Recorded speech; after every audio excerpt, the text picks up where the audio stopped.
Recording studio Ekangar सराय। नैहर से ससुराल नहीं 4 दिन के बाद नहीं खिलल हौ जवानी चिकन पेट हो गेला। नैहर से ससुराल नहीं 4 दिन के बाद नहीं खिलल हौ जवानी चिकन पेट हो गेला। अरे रोज रोज के मारा मजा बेस्ट हो गेला।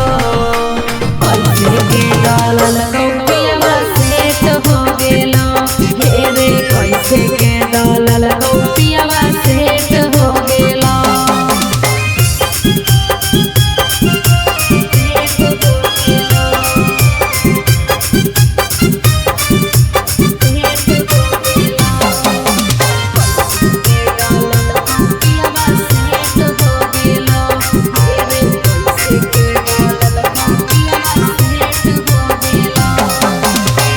लगा है कि रात भर सुते नहीं देला कौगे दिया बूता के पिया का कैला कौगे।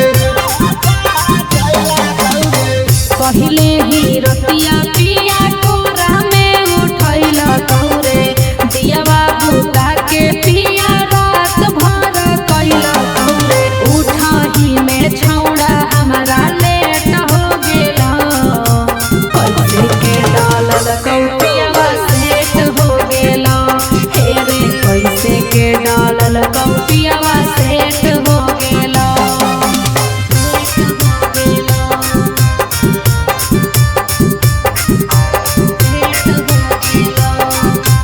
इसका रिकॉर्डिंग स्टूडियो एकंगर सराय। पलंग पर सुताने की सुताने हन खटिया गे हमारा बतावे ना सुहाग वाली बतिया गे।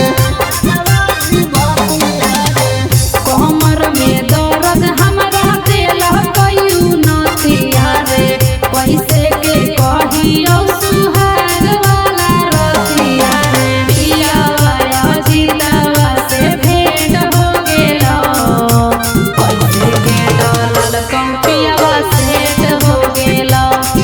रे पैसे के डालल कौपियावा सेट हो गेला। इसका रिकॉर्डिंग स्टूडियो एकंगर सराय।